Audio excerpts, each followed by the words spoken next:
continuer dans Hébreu. On sait que Jésus est le même, n'est-ce pas? C'est ce qu'on a commencé avec au début de cette étude-là, parce qu'on a regardé ensemble en survol le livre d'Hébreu. On est rendu au chapitre 12. Et puis ce matin, nous allons regarder ensemble comment est-ce que l'Esprit de Dieu met en contraste les deux alliances, deux distinctes révélations que Dieu donne aux hommes.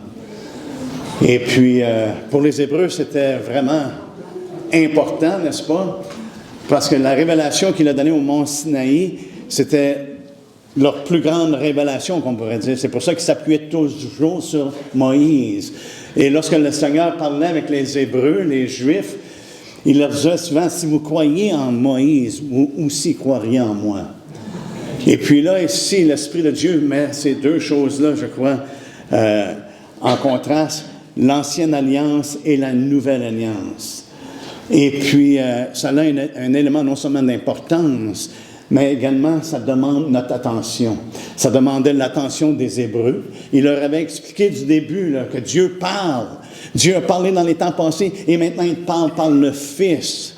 Et il leur révèle par l'Esprit qui est Jésus-Christ. Celui qui était avec eux dans le désert, celui qui était dans la nuée, celui qui les éclairait.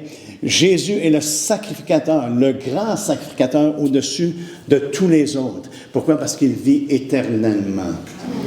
Et il est vivant aujourd'hui. Et il devient le témoin supérieur à tous les autres témoins. Et c'est lui qu'on doit écouter. Et maintenant, il va mettre justement ces deux alliances-là en contraste, ces deux révélations-là qui sont distinctes, mais qui sont en même temps, qui se rejoignent. Ils se rejoignent ensemble. Parce qu'une révélation mène à l'autre révélation. Et puis, c'est ce qu'on va regarder ensemble ce matin. Donc, on doit être attentif. Je crois que le but de ce passage-là, c'est d'être attentif à celui qui parle. Il a parlé depuis le début, mais on doit être attentif à celui qui parle. Si vous voulez bien, on va commencer à lire à partir du verset 18 dans le chapitre 12. Si vous les suivez avec moi.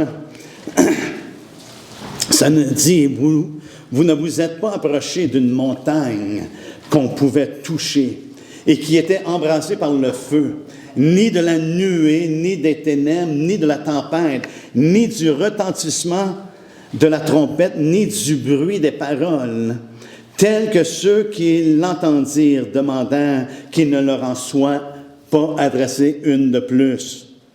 Car ils ne supportaient pas cette déclaration, même si une bête touche la montagne, elle sera lapidée. Et ce spectacle était si terrible que Moïse dit, « Je suis épouvanté et tout tremblant. » Mais vous vous êtes approchés de la montagne de Sion, de la cité du Dieu vivant, la Jérusalem céleste, des myriades qui forment le cœur des anges, de l'assemblée des premiers-nés inscrits dans les cieux, du juge qui est le Dieu de tous, des esprits des justes parvenus à la perfection, de Jésus qui est le médiateur de la nouvelle alliance et du sang de l'aspersion qui parle mieux que celui d'Abel. Gardez-vous de refuser d'entendre celui qui parle, car si ceux qui refusèrent d'entendre celui qui publiait des oracles sur la terre n'ont pas échappé, combien moins échapperons-nous si nous nous détournons de celui qui parle du haut des cieux? Lui dont la voix ébranla alors la terre et qui maintenant a fait cette promesse. Une fois encore, j'ébranlerai non seulement la terre, mais aussi le ciel. Ces mots, une fois encore, indiquent le changement des choses ébranlées comme étant faites pour un temps, afin que les choses inébranlables subsistent. C'est pourquoi, recevant un royaume inébranlable, montrons notre reconnaissance en rendant à Dieu un culte qui lui soit agréable, avec piété et avec crainte, car notre Dieu est aussi un feu dévorant. Amen. Seigneur, on veut remettre ce temps-là entre tes mains, le temps qu'on va passer dans ta parole. Et je te demande, Seigneur Dieu, par ton esprit, que tu puisses nous guider dans toute la vérité. Par ton esprit, Seigneur, que tu puisses nous enseigner, afin qu'on apprenne à te connaître davantage. Et Seigneur Dieu, qu'on apprenne à marcher dans la crainte du Seigneur. Comme on le voit, Seigneur, dans le livre des Actes, lorsque l'Église marchait dans la crainte du Seigneur. On te demande, Seigneur, de restaurer dans ton Église de nos jours une crainte, une sainte crainte, une piété, Seigneur Dieu, qui te démontre un respect, une révérence. On te remercie d'agir puissamment au milieu de nous. On reconnaît qu'on s'appuie sur toi, que c'est toi, Seigneur Dieu. C'est toi qu'on désire connaître davantage et c'est toi qui dois œuvrer au milieu de nous pour accomplir tes desseins bienveillants. En ton nom, on te le demande. Amen. Donc, on voit ici qu'il fait cette comparaison-là, ce contraste-là, on a lu justement ce contraste-là. Et pour les Hébreux, laissez-moi vous dire que lorsqu'ils parlent dans la première portion de s'approcher d'une montagne, ils reconnaissaient exactement, ils avaient appris tout ce qui concerne ce qui s'était passé au mont Sinaï. Ils l'ont entendu, ils l'ont mémorisé, ils connaissaient de fond en comble ce qui est en train de leur parler. Ils le comprenaient. Nous, par moment, par contre, on a un petit peu de misère à comprendre nécessairement tout ce qui était impliqué. Mais il leur révèle ce que nous avons dans le livre d'Exode, au chapitre 19, ce qui s'est passé justement dans le temps que Dieu s'est révélé aux enfants d'Israël. Si vous voulez bien, on va juste prendre un moment et puis aller dans... Gardez votre doigt dans Hébreux 12, mais allons ensemble dans Exode. Exode 19.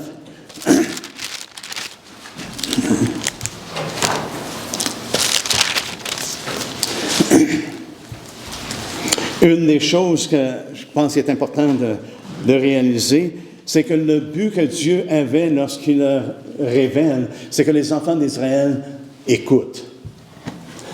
Et c'est intéressant que Dieu, lorsqu'il parle, comme lorsque nous parlons, on aime ça quand les gens écoutent.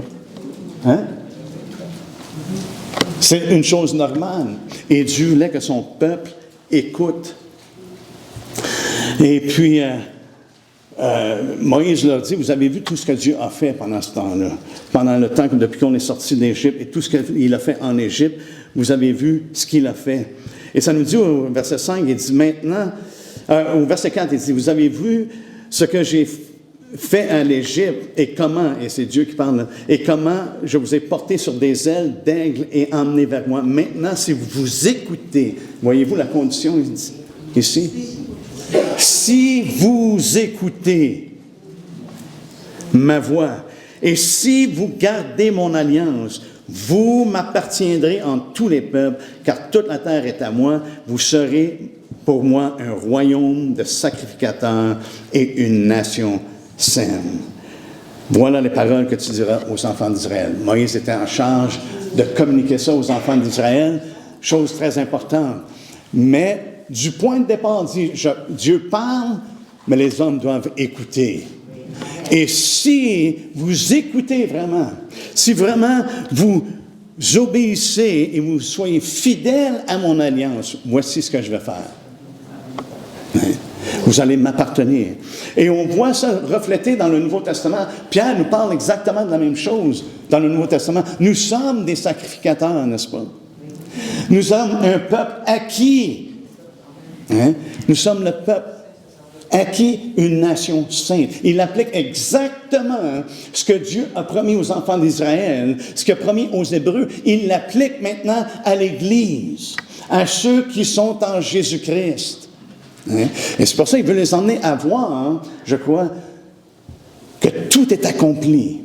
Lorsqu'il compare les deux alliances, Christ a tout accompli. Et c'est pour ça que l'ancienne alliance est maintenant abolie et aveugle de disparaître. Hein? C'est ce qu'il veut leur faire connaître. Mais on voit ici qu'au chapitre 19, que Dieu se révèle, que Dieu se révèle dans une épaisse nuée et qu'il parle aux enfants d'Israël au milieu du feu.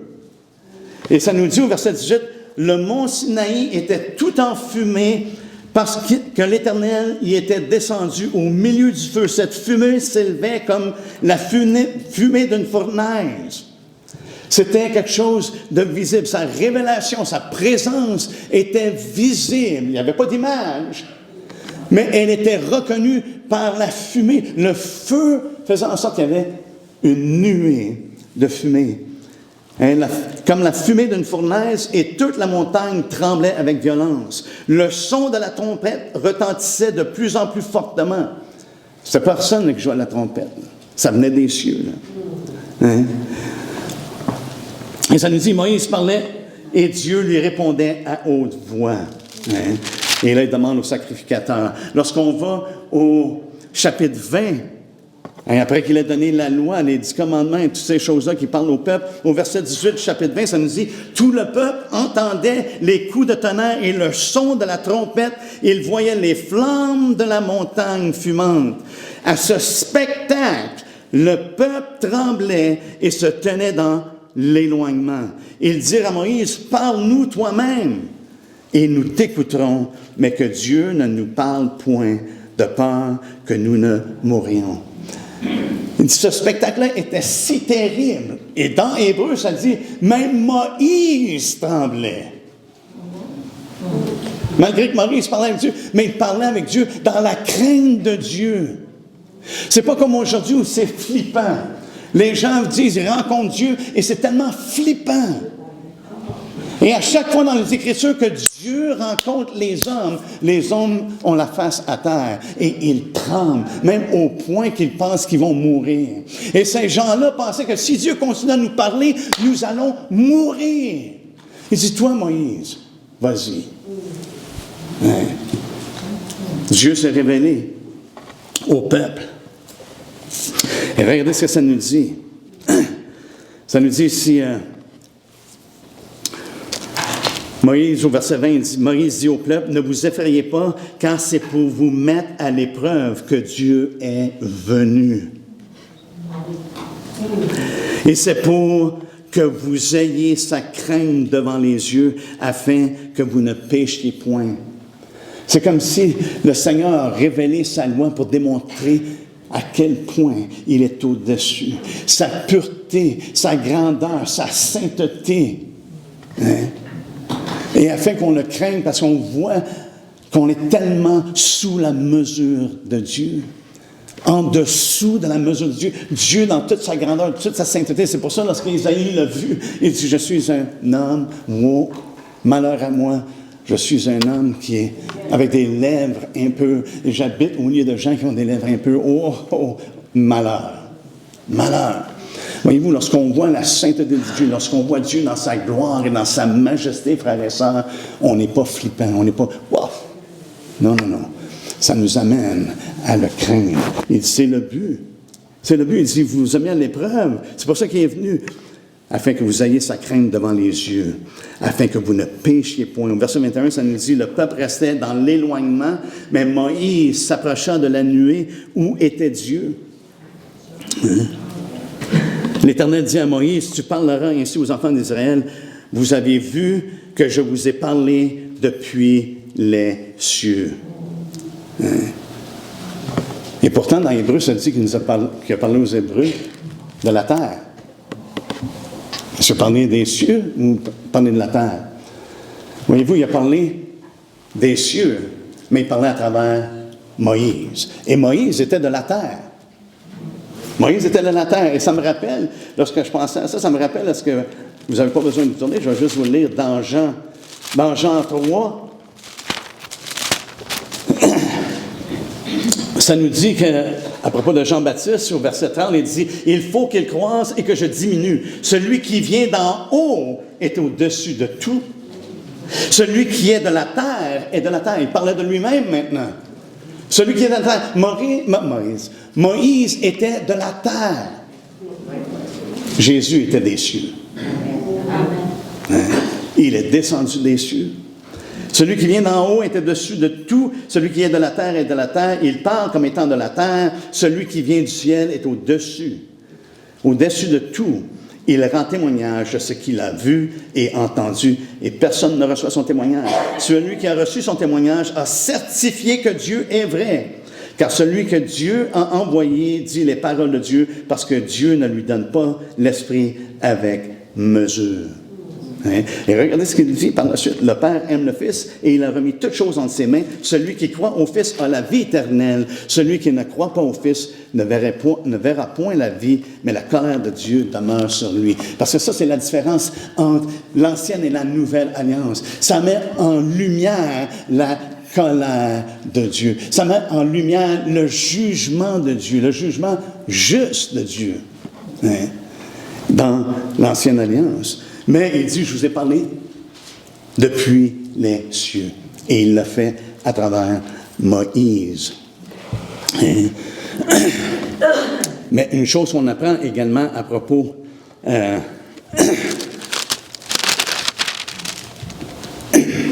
de ce passage-là dans Exode 19, oui, c'est que définitivement la voie n'était pas ouverte. Hein? Comme l'Esprit nous enseigne dans les Écritures à ce moment-là, dans Hébreux 9, ça nous dit que l'Esprit enseignait que la voie n'était pas encore ouverte. Ici, ce que ça nous enseigne, c'est de garder vos distances. Hein? Les Hébreux auraient reçu le fait que le mont Sinaï, c'était pour... On devait faire attention, on devait garder nos distances. C'est pour ça que le sacrificateur allait simplement une fois par an dans le lieu très saint, n'est-ce pas? Mais le peuple devait garder ses distances. Pourquoi? Parce qu'il y avait un danger de mort. Il y avait un danger de mort. Même il a fait une défense expresse. Ça nous dit au verset 21, il dit, l'Éternel dit à Moïse, descends, fais, au Exode 19 qu'on est rendu. Exode 19, verset 21, l'Éternel dit à Moïse, descends, fais au peuple la défense expresse de se précipiter vers l'Éternel, la défense expresse de se précipiter vers l'Éternel pour regarder de peur qu'un grand nombre d'entre eux ne périssent. Il ne fallait pas qu'ils aillent près de la montagne. Il pouvait venir à un certain endroit, mais il avait besoin de faire une défense expresse. De leur dire pas plus loin que ça. Et on voit que c'était une révélation terrifiante. N'est-ce pas? Terrifiante. Hein? Le camp était saisi d'épouvante. Et même ce spectacle-là, comme on a vu, Moïse en tremblait. Hein? Alléluia.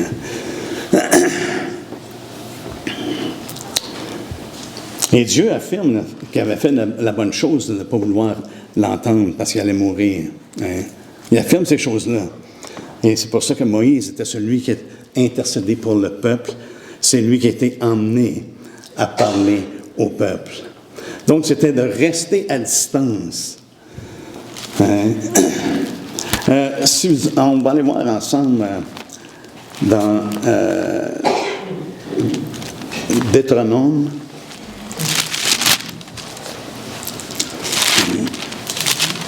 Deutéronome 31. Hein, encore une fois, on sait que dans Deutéronome, c'est que Moïse rappelle aux enfants d'Israël continuellement. Hein.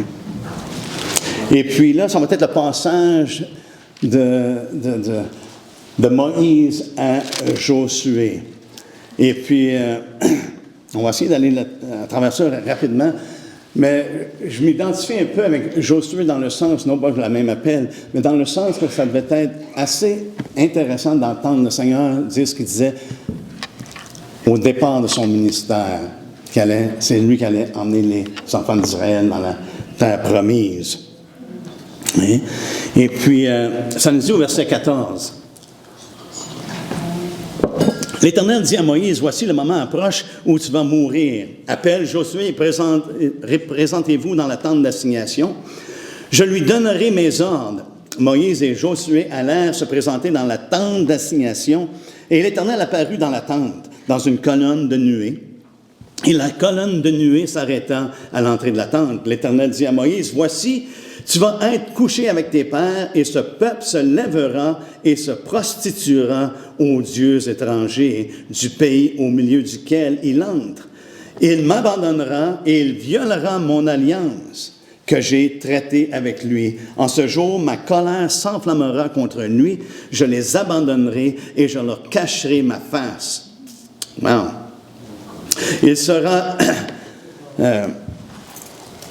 sera dévoré et il sera la proie d'une multitude de maux et d'afflictions.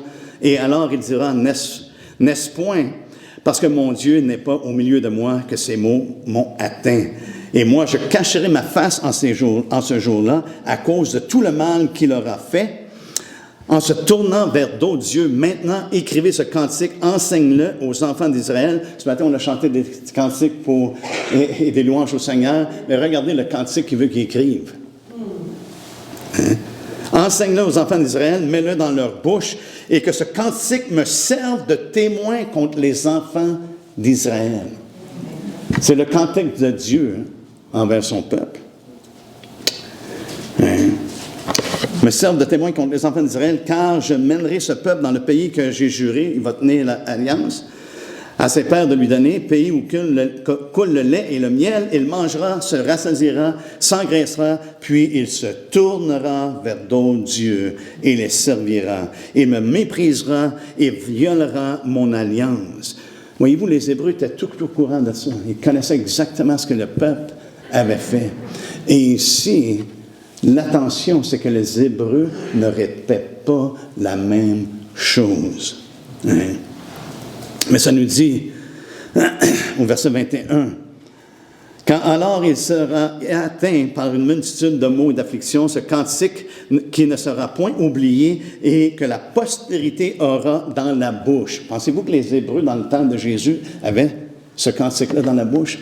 Assurément. Hein? C'est quelque chose qui leur était rappelé continuellement.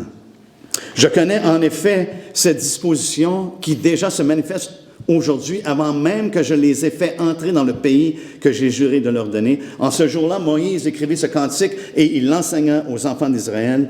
L'Éternel donna ses ordres à Josué, fils de Nun. Il dit, « Fortifie-toi et prends courage, car c'est toi qui feras entrer les enfants d'Israël dans le pays que j'ai juré de leur donner. Et je serai moi-même avec toi. » Voyez-vous, Josué avait la promesse que Dieu allait être avec lui. Mais Josué également est averti que le peuple allait se détourner. Imaginez-vous de commencer votre ministère sachant que tu vas emmener les gens dans la terre promise, mais ces mêmes personnes-là vont se détourner de Dieu. Hein? C'est pas trop encourageant, c'est pas pour rien qu'il a dit « Fortifie-toi et prends courage. » Hein? Fortifie-toi et prends courage.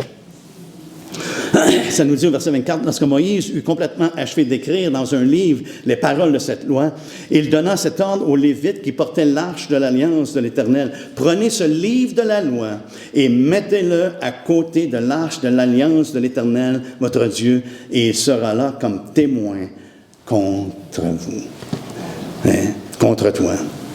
Car je connais ton esprit de rébellion et de raideur de ton cou, et de la raideur de ton cou, si vous êtes rebelles contre l'Éternel pendant que je suis encore vivant au milieu de vous, combien plus le serez-vous après ma mort? Assemblez devant moi tous les anciens de vos tribus et vos officiers, je dirai ces paroles en leur présence, et je prendrai à témoin contre eux le ciel et la terre, car je sais qu'après ma mort, vous vous corromprez et que vous vous détournerez de la voie que je vous ai prescrite, et le malheur finira par vous atteindre quand vous ferez ce qui est mal aux yeux de l'Éternel, au point de l'hériter par l'œuvre de vos mains. Et il a écrit ce cantique-là. Et c'est dans ce cantique-là qu'on retrouve qu'ils se sont corrompus, mais le blâme n'est pas à Dieu. Hein? C'est eux, leur propre décision, parce qu'ils se sont détournés de Dieu. Et la honte était à eux et à leurs enfants. Hein?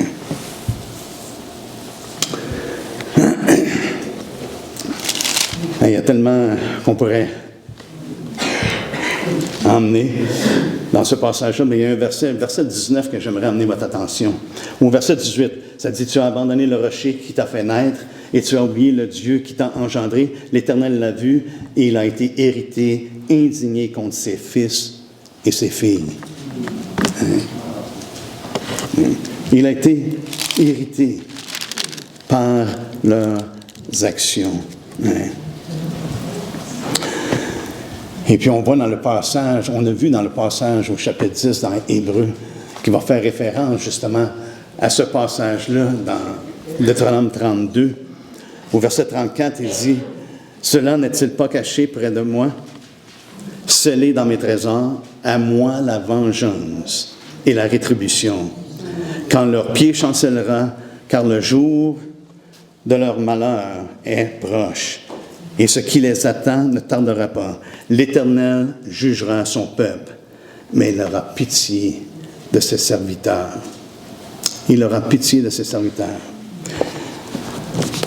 Donc ça, c'est des choses que le peuple d'Israël n'était pas ignorant. Ce n'était pas des choses que les Hébreux étaient ignorants.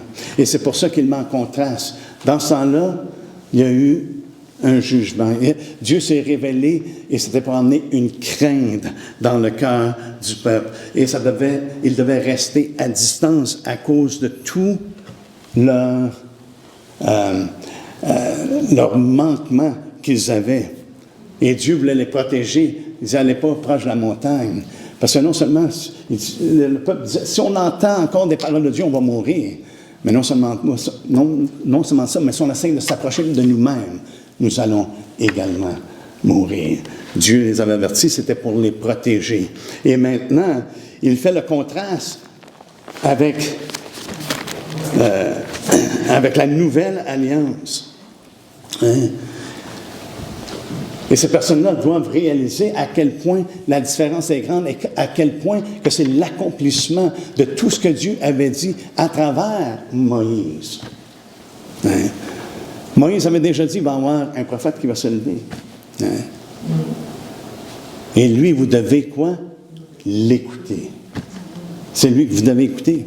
On voit la même chose dans le monde de la transfiguration, lorsqu'Élie et puis Moïse sont présents avec Jésus. Lorsqu'ils sont partis, qu'est-ce que le Seigneur dit? Il dit, voici mon fils. Hein? Écoutez-le. Hein? Dieu veut qu'on soit attentif. Attentif. Il y a une grande différence entre le mont Sinaï et le mont Sion. Hein? Sinaï, c'était gardez vos distances. Dieu est tout-puissant, sa présence, dans sa présence, les gens qui ne sont pas sanctifiés meurent. Hein? Et c'est pour ça que ça nous dit dans Hébreu 10 que nous avons été sanctifiés par qui? Par l'offrande de Christ. Nous sommes sanctifiés et on peut maintenant s'approcher de lui. On s'approche de lui sur le mont Sion. Juste, je vais lire un verset dans le psaume. Le psaume 2 qui parle justement du Messie, n'est-ce pas? Ça nous dit au verset 6 du chapitre 2, « C'est moi qui ai oint mon roi sur mon Sion, ma montagne sainte. » Ça, c'est dans l'Ancien Testament. Là. Ça, c'est quelque chose qui était communiqué aux Hébreux. Là. Et c'est pour ça que je crois qu'il fait le contraste, qu'il veut vraiment qu'ils voient la distinction. Dieu avait déjà dit que ça allait se passer au mont Sion. Et c'est là qu'il allait oindre son roi. Hein? Alléluia. Dans Joël, je dis Joël en français, en anglais, Joël, au chapitre 2, au verset 26, il dit, « Vous mangerez et vous vous rassasierez et vous célébrerez le nom de l'Éternel votre Dieu qui aura fait pour vous des prodiges, et mon peuple ne sera plus jamais dans la confusion. » Excusez, je suis en train de lire le mauvais passage. C'est dans...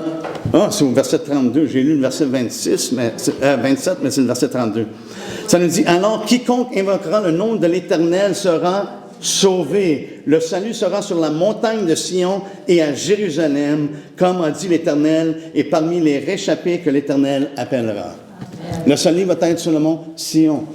C'est des choses que les prophètes ont parlé. C'est pour ça que ça nous dit que dans Hébreu, il commence avec ça, les prophètes nous ont parlé. Dieu parlait à travers les prophètes, mais maintenant, il parle à travers son Fils. Et on a besoin d'entendre ce qu'il dit.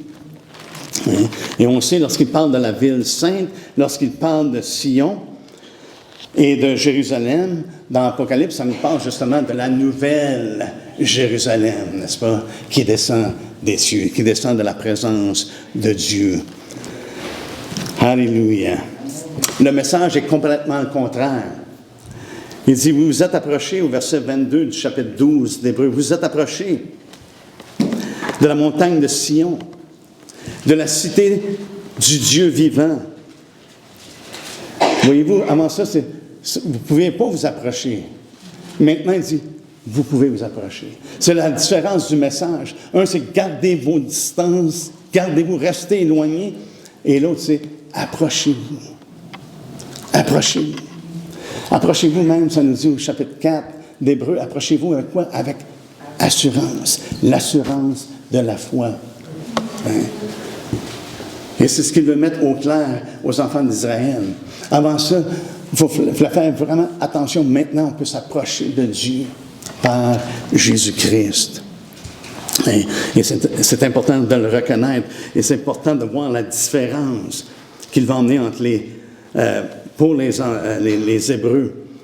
Et ça nous dit, là, c'est la Jérusalem céleste, des myriades qui forment le cœur des anges. Alléluia. Hein? On n'est pas tout seul. On ne sera pas tout seul non plus, mais qu'on rentre dans les cieux. Hein? Il va y avoir des myriades qui forment le cœur des anges. De l'assemblée des premiers-nés inscrits dans les cieux. Et je pense que c'est tous ceux qui sont en Jésus-Christ qui fait référence.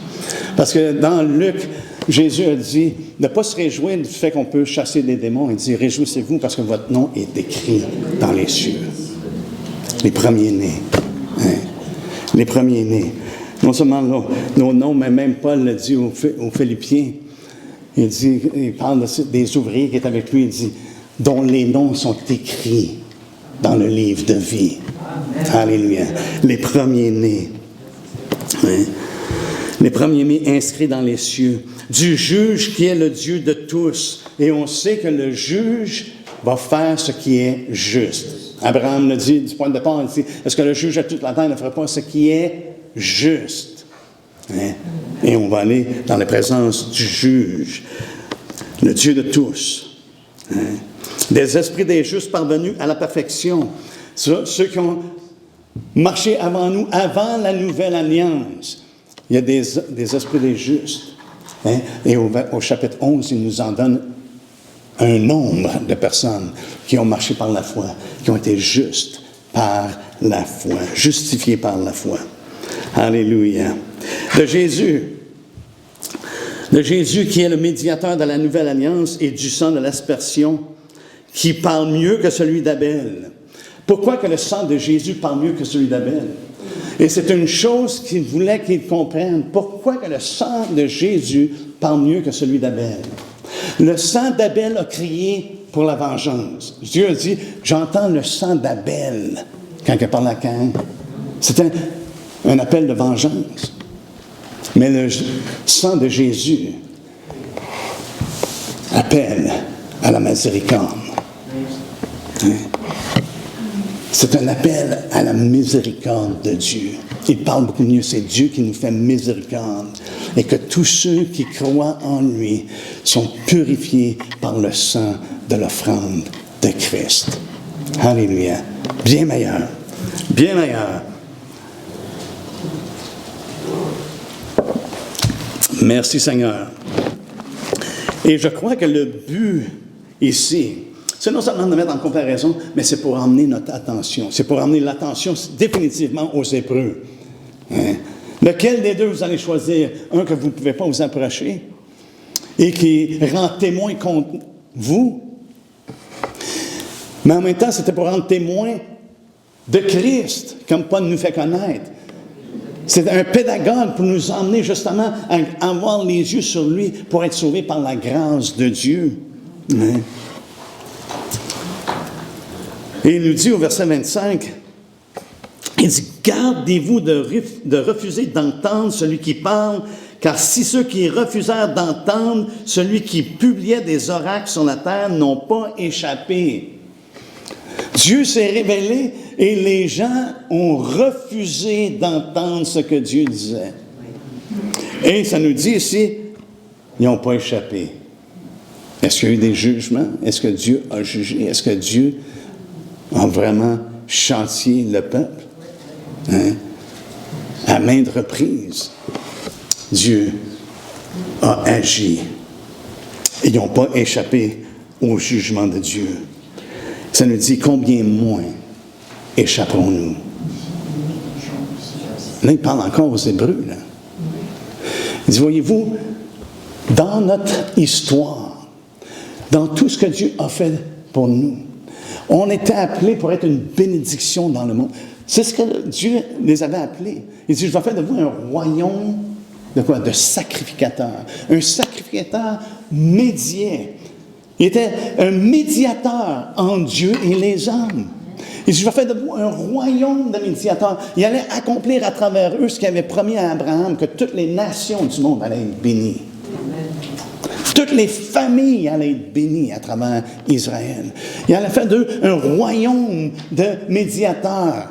Non pas pour condamner, mais qu'ils proclament la bonté de l'Éternel. Mais ils avaient besoin de venir à l'Éternel. Hein? Ils avaient besoin de venir à lui.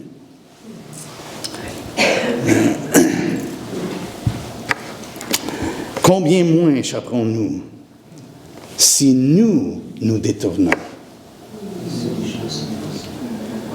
Ils n'ont pas échappé. Et ils n'ont même pas eu la révélation que nous avons maintenant à travers le Fils. Il dit combien moins. Si Dieu a jugé, si Dieu a vraiment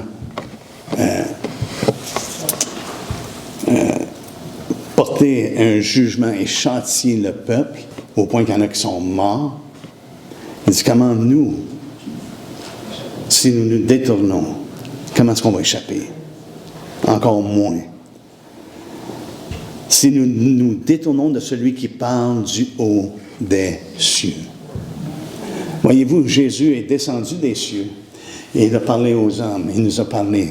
Il a révélé le Père des Lumières. Il s'est révélé comme étant le Sauveur du monde. Hein?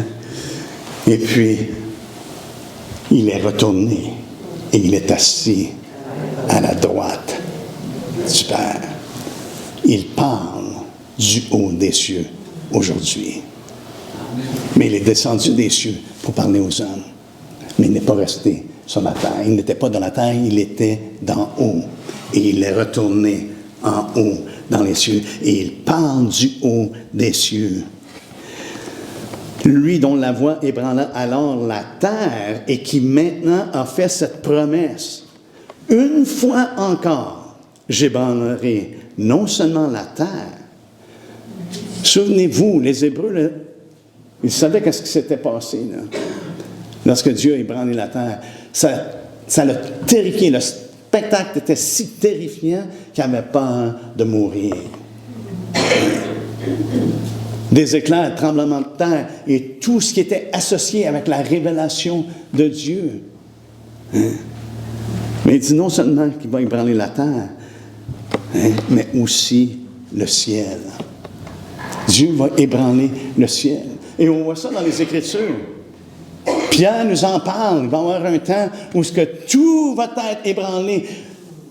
Ça va être un feu massif. Hein, c'est ce qu'il parle dans son épître. Hein? Jésus nous a fait part de ces choses-là. Et les enfants d'Israël, je crois, étaient au courant de ça dans Agé. Parce que le prophète avait déjà mentionné ce que Dieu allait faire. Dans Agé 2, au verset 6, ça nous dit « Car ainsi parle l'Éternel désormais, encore un peu de temps, et j'ébranlerai les cieux et la terre. Hein? Et ici, il met ça devant leurs yeux. Là. Comment est-ce qu'on va échapper? Il a simplement ébranlé la terre dans ce temps-là. Et maintenant, il dit qu'elle a ébranlé non seulement la terre, mais les cieux. Et Jésus nous fait part de ça, si vous voulez bien, dans Luc 21.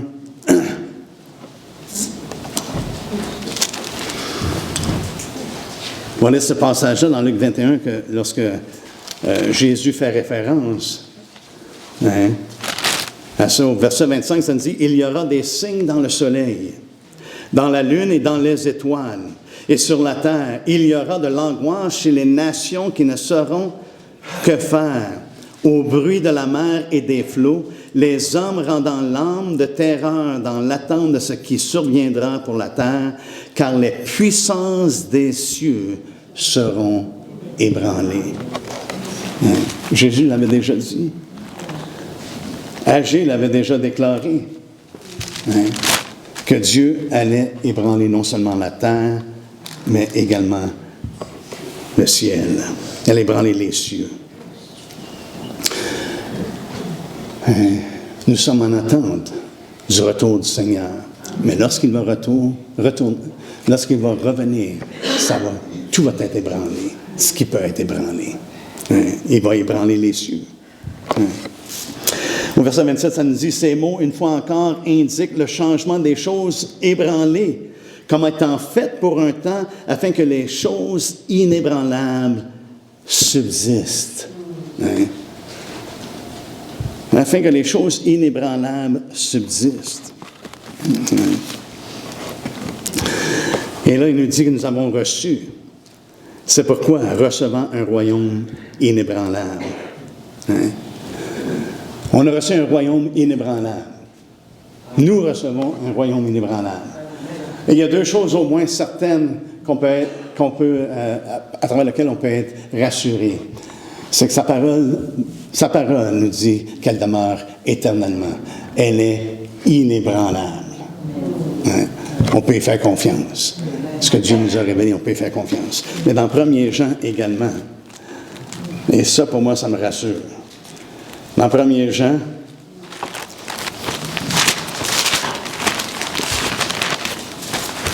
au chapitre 2,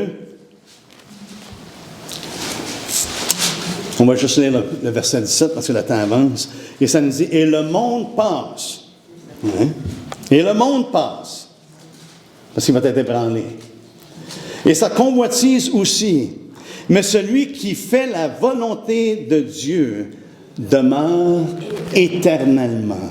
Celui qui fait la volonté de Dieu est inébranlable. Il demeure éternellement. Mais voyez-vous, ici, ce qu'il révèle, c'est celui qui fait la volonté de Dieu.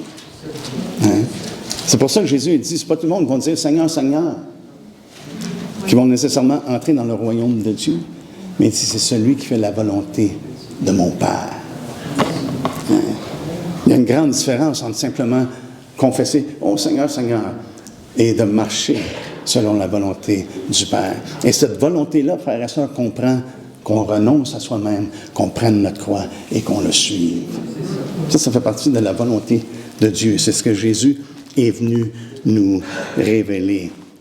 Donc, on reçoit un royaume inébranlable qui n'est pas sujet à être renversé ou au désordre. Quelque chose qui est vraiment stable. Et la parole de Dieu nous parle justement de ce royaume-là. On ne prendra pas le temps ce matin de regarder à toutes ces choses-là, mais Jésus dit à ses disciples, il dit, je vous donne le royaume. Petit troupeau. Parce qu'on est plutôt un petit troupeau lorsqu'on se compare dans le monde dans lequel nous sommes. Il dit, petit troupeau, prenez courage. Je vous donne le royaume comme le royaume m'a été donné. Alléluia. Et on le reçoit par grâce et non pas par les œuvres. Alléluia. Merci Seigneur. Et maintenant, ça nous dit, on reçoit un royaume inébranlable. Montrons notre reconnaissance en rendant à Dieu un culte qui lui soit agréable, avec piété et avec crainte.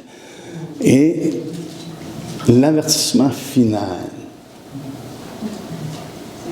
je crois qu'il affirme et confirme que Jésus demeure le même, hier, aujourd'hui et éternellement, et que c'est le même Jésus qui était avec eux dans le désert, qui les a fait sortir d'Égypte. C'est le même. Parce que tout au long, il fait référence à Jésus. Et tout ce qui est arrivé dans le désert, tout ce qui est arrivé avec les enfants d'Israël, ça a le rapport avec Jésus qui les conduisait. Même dans Ésaïe, ça nous dit que son esprit était avec eux. Il avait mis son esprit au milieu d'eux. Et lorsque Jésus dit qu'il va nous envoyer l'esprit, il dit « Je vais être avec vous autres ». C'est qu'il fait référence que là où l'esprit du Seigneur est, le Seigneur est. Amen. Car notre Dieu est aussi un feu dévorant. Hein? Et il fait référence à ça, et on va terminer avec ce passage-là dans Deutéronome. Deutéronome 4. C'est là qu'il fait la référence. Ça, ces choses-là, Deutéronome, c'est un livre qui était vraiment souvent adressé avec les Hébreux, parce que c'était un résumé de se rappeler de tout ce que Dieu avait fait depuis leur sortie d'Égypte. Et souvent, il fait référence « Souviens-toi, souviens-toi, souviens-toi ». OK? Et ici, il leur rappelle des choses que Dieu a fait à cause justement que c'était détourné. Lorsque ça nous dit dans les premiers versets de ce chapitre-là, il parle de mettre en pratique la parole de Dieu, d'observer ses commandements. Et à la fin du verset 2, ça dit « tel que je vous les ai prescrits ». OK? Mais au verset 3, il dit « Vos yeux ont vu ce que l'Éternel a fait à l'occasion de Baal-Peor. L'Éternel, ton Dieu, a détruit du milieu de toi tous ceux qui étaient allés après Baal-Peor. » Hein? Qu'est-ce qui s'est passé à Baal-Peor? 24 000 sont tombés. Hein? C'est plus que les guerres qu'on voit de nos jours. Hein? Mais ça nous dit au verset 4, « Et vous, qui vous êtes attachés à l'Éternel, votre Dieu, vous êtes aujourd'hui tous vivants. » Voyez-vous la distinction? Ceux qui se détournent, Dieu est le même. Il est un feu dévorant. Hein? Mais ceux qui s'attachent à lui, ceux qui s'attachent à lui, vous êtes encore vivants. Verset 5, voici, je vais vous enseigner les lois et des ordonnances comme l'Éternel, mon Dieu, me l'a commandé, afin que vous les mettiez en pratique dans le pays dont vous allez prendre possession. Il leur dit maintenant, en les observant, vous allez devenir un peuple sage et intelligent, et ça va être reconnu des hommes. OK? On veut avancer. Au verset 9, ça dit « Seulement prends garde à toi et veille attentivement à ton âme tous les jours de ta vie, de peur que tu n'oublies les choses que tes yeux ont vues et qu'elles ne sortent de ton cœur. Enseigne-les à tes enfants et aux enfants de tes enfants. » Donc, c'est des choses qui étaient répétées aux Hébreux continuellement. OK? Et c'est là ce qu'on voit vraiment l'importance. Parce que maintenant, ces Hébreux-là à qui il s'adresse, ils sont venus à Christ. Mais il les avertit du danger qui existe s'ils se détournent. Au verset 10, il dit « Souviens-toi du jour où tu te présentas devant l'Éternel ton Dieu à Horeb. Lorsque l'Éternel me dit, ensemble auprès de moi, le peuple, je veux leur faire entendre mes paroles afin qu'ils apprennent à me craindre tout le temps qu'ils vivront sur la terre et afin qu'ils les enseignent à leurs enfants. Vous vous approchâtes et vous vous tîntes au pied de la montagne. La montagne était embrassée et les flammes s'élevaient jusqu'au milieu du ciel. Ouf! Il y avait des ténèbres, des nuées, de l'obscurité, et l'Éternel vous parla du milieu du feu. Vous entendîtes le son des paroles, mais vous ne vîtes point de figure. Vous n'entendîtes qu'une voix. Il publia son alliance qu'il vous ordonna d'observer les 10 commandements, et il les écrit sur 2 tables de pierre. En ce temps-là, l'Éternel me commanda de vous enseigner des lois et des ordonnances, afin que vous les mettiez en pratique dans le pays dont vous allez prendre possession. Puisque vous n'avez vu aucune figure le jour où l'Éternel vous parla du milieu du feu à Horeb, veillez attentivement sur vos âmes, de peur que vous ne corrompiez et que vous ne vous fassiez une image taillée, une représentation de quelques idoles, la figure d'un homme ou d'une femme. Et là, il nomme des animaux, il nomme des choses, même de faire attention que tu ne portes pas tes yeux vers le soleil, la lune et ces choses-là. Au verset 20, ça nous dit, « Mais vous, l'Éternel, vous a pris et vous a fait sortir de la fournaise de fer de l'Égypte, afin que vous soyez un peuple qui lui appartienne en propre, comme vous l'êtes aujourd'hui. » Et ça, je pense, ça amène un message qui est très clair aux Hébreux qui entendent justement ce que l'Esprit dit dans Hébreux, dans le livre d'Hébreux. Vous êtes le peuple de Dieu. Hein? Vous appartenez à Dieu. Au verset 21, il dit, « Et l'Éternel s'irrita contre moi à cause de vous, et il jura que je ne passerai point le Jourdain. Et puis, que je n'entrerai point dans le bon pays que l'Éternel, ton Dieu, te donne en héritage. Je mourrai donc en ce pays-ci. Je ne passerai point le Jourdain, mais vous le passerez et vous posséderez ce bon pays. » Verset 23, « Veillez sur vous, afin de ne point mettre en oubli l'alliance. » Et ça, c'est un point capital, frères et sœurs, qui vient mettre du poids dans Hébreux 12. Parce qu'il est en train de mettre en contraste deux alliances. Dans la première alliance, ils ont mis en oubli l'alliance. Et beaucoup ont péri. Même s'il était le peuple de Dieu, même s'il avait été acquis, même s'il était une nation sainte. Beaucoup ont péri. Et ça nous dit de veiller sur nous, de veiller sur vous, afin de ne point mettre en oubli l'alliance que l'Éternel, votre Dieu, a traitée avec vous, et de ne point vous faire d'image taillée, de représentation quelconque, que l'Éternel, ton Dieu, t'ait défendu, car l'Éternel, ton Dieu, est un feu dévorant, un Dieu jaloux. Et il fait référence à ça dans Hébreux 12, parlant maintenant à des Hébreux qui ont reçu Jésus-Christ et les avertit de ne point retourner à l'ancienne alliance. Pourquoi? Parce que Jésus est le même. Jésus est le même, il ne change pas. Hein? Le même hier, aujourd'hui et pour l'éternité. Il les avertit. Il dit, notre Dieu est... dans Hébreux, ça dit, notre Dieu est aussi un feu dévorant. C'est ce que ça dit dans Hébreux. Hein? Dans Hébreux 12. Car notre Dieu est aussi un feu dévorant. Il affirme que Dieu n'a pas changé et qu'on doit être, quoi, à l'écoute. Parce que c'est ça le point. Il leur donne deux différentes alliances. Une, on est restreint. L'autre, approchez-vous. Tout est accompli. Alléluia. Nous sommes maintenant en relation avec Dieu.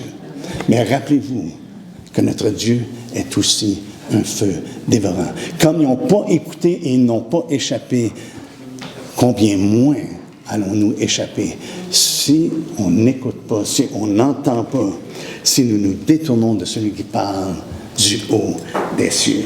Et c'est pour ça, frères et sœurs, l'importance de la parole de Dieu. Ce matin, je vous parle, non simplement que vous entendiez un message, non simplement que vous entendiez un sermon. À quoi ça sert si on ne prend pas le temps d'écouter qu'est-ce que Dieu dit? Ça ne vaut absolument rien.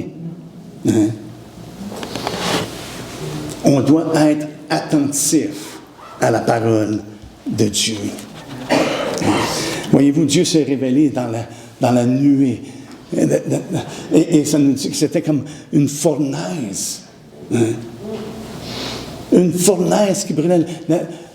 La boucane montait. Là.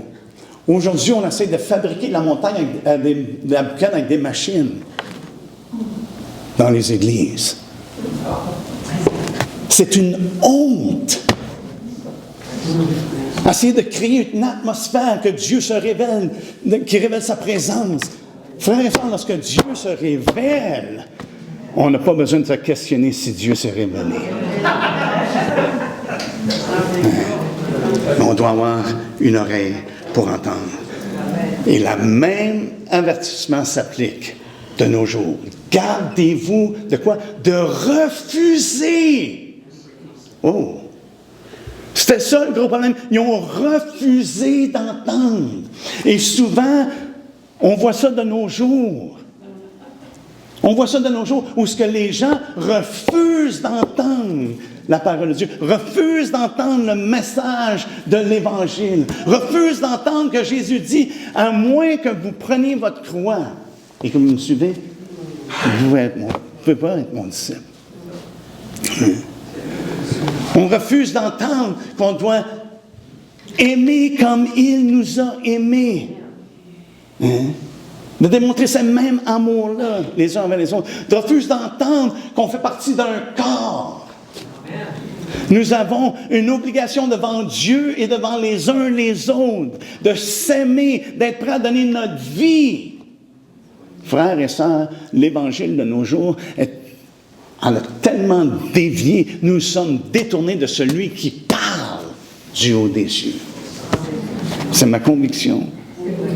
C'est la conviction que ce que je vois à travers les Écritures, qu'est-ce que Dieu dit et qu'est-ce qu'on vit et qu'est-ce qu'on voit de nos jours, ça ne matche pas. On doit prendre garde de ne pas refuser d'entendre. Parce que nos cœurs sont disposés d'entendre. Amen. Alléluia. Amen. Levons-nous ensemble. Alléluia. Merci Seigneur, parce que ta parole, elle est inébranlable. Mais Seigneur Dieu, on ne veut pas être de ceux qui refusent d'entendre, mais de ceux, Seigneur Dieu, qui crient vers toi. Seigneur, donne-moi des oreilles pour entendre ce que l'Esprit dit à l'Église, aux Églises. On te remercie, Seigneur Dieu.